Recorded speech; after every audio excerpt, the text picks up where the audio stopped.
नमस्कार दोस्तों, मैं हूं अतुल एआर्स मैथ्स वर्ल्ड में आप सबका स्वागत करता हूं, जहां पे हम सीखते हैं कंप्लीट कंसेप्चुअल मैथमेटिक्स, वो भी आसान भाषा में। तो आसान भाषा में आज क्या पढ़ने वाले ये देखते हैं। सबसे पहले जैसा कि हेडिंग लिखा है, सीबीएसई के क्लास 10 के मैथमेटिक्स में से हमने लिया है चैप्टर नंबर 1।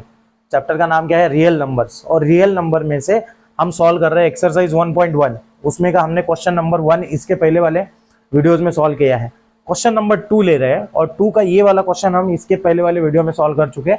अब आते हैं क्वेश्चन एक्सरसाइज 1.1 के क्वेश्चन नंबर 2 का सेकंड सब क्वेश्चन।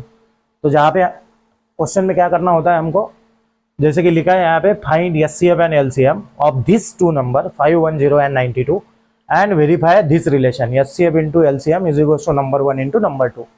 तो बस without wasting time we will start the question, solving the question. So सबसे पहले हमारे पास एक नंबर है 510, ये है क्वेश्चन नंबर 2। एक्चुअली ये वाला क्वेश्चन हम सॉल्व कर रहे हैं। तो दो नंबर दिए हैं हमको, 510, 510 एंड 92, राइट। तो हम सबसे पहले क्या करते हैं, जब भी हमको एचसीएफ एलसीएम निकालना है तो सबसे पहले आपको करना है प्राइम फैक्टराइज। जो भी नंबर दिया है उसको प्राइम फैक्टराइज करना ही करना है। उसके सिवा आप एचसीएफ एलसीएम, मतलब अलग अलग तरीके हैं, लेकिन फिलहाल के लिए हम यही तरीका अपनाते हैं, यूजिंग प्राइम फैक्टराइजेशन, जिसको हमने क्या नाम दिया था? Fundamental theorem of arithmetic.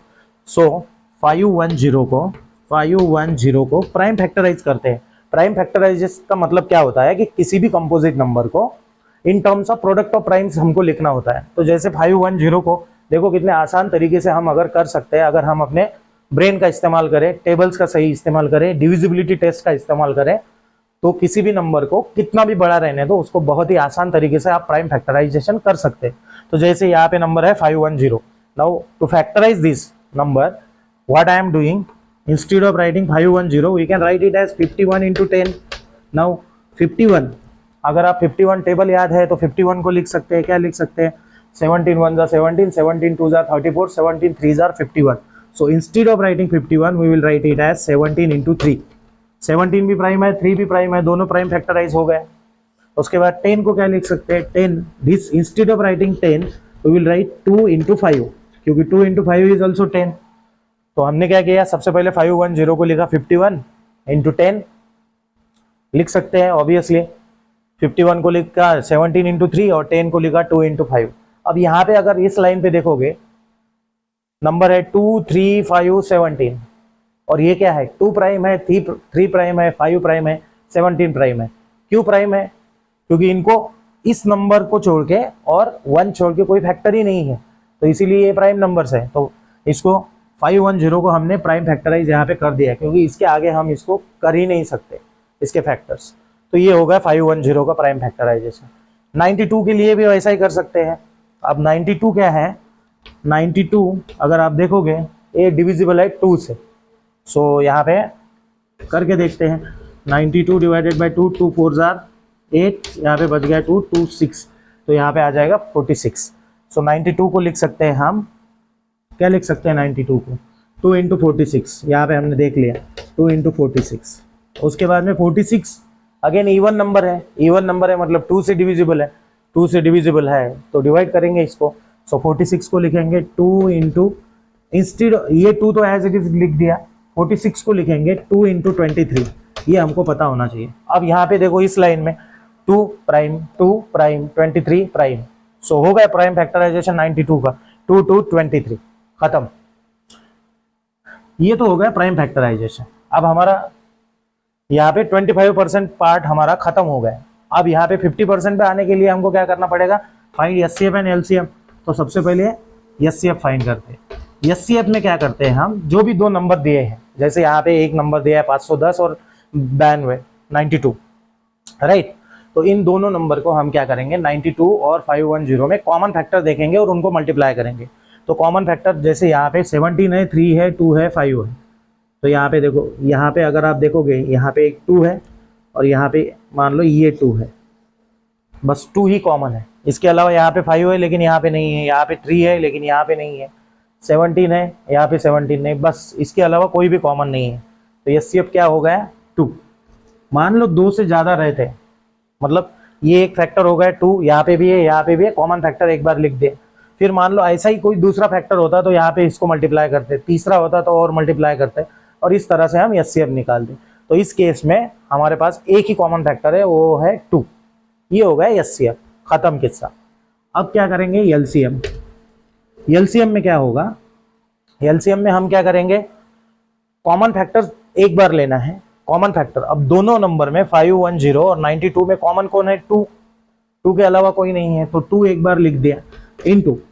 अब क्या करना है, इनमें से अनकॉमन लेना है। पहला नंबर है 510, 510 के अनकॉमन कौन कौन है, 17, 3 और 5।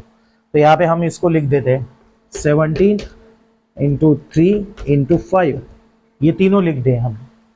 उसके बाद 17, 3 और 5, और इसके बाद 92 में अनकॉमन कौन है, 2 भी अनकॉमन है, 23 भी अनकॉमन है, सो इंटू 23 इंटू 2। अब इसको मल्टीप्लाई कर देंगे, तो इसको मल्टीप्लाई करेंगे तो 2 17, तो 2 into 17 into 3 into 5, 2 into 17 into 3 into 5 मतलब क्या आ जाएगा, 510।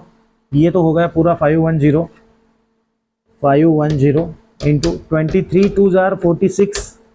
अब क्या करेंगे, यहाँ पे 51 इंटू 46 है, मतलब लास्ट में 0 आ जाएगा, क्योंकि 510 इंटू 46 है तो लास्ट नंबर तो 0 आएगा। अब यहाँ पे हमको मल्टीप्लाई करना होगा 51 को या 46 को 51 से कर देते हैं। सो 46 1 जार 46, यहाँ पे 46 5 जार 230, राइट। ये मैंने इतना फास्ट कैसे किया, 46 इंटू 5 230 कैसे आया, ये इसके लिए एक वीडियो आप प्लेलिस्ट में देखोगे तो आपको एक मिल जाएगा, जहाँ पे मैंने बताया है कि किसी नंबर को 5 से मल्टीप्लाई फास्ट तरीके से कैसे कर सकते हैं। तो इसीलिए मैंने यहाँ पे 46 इंटू 51 करते वक्त मैंने क्या किया, 46 1 जार 46, यहाँ पे एक 0 लिख दिया, और 5 इंटू 46 डायरेक्ट लिख दिया 230। कैसे, ये आप पता करो।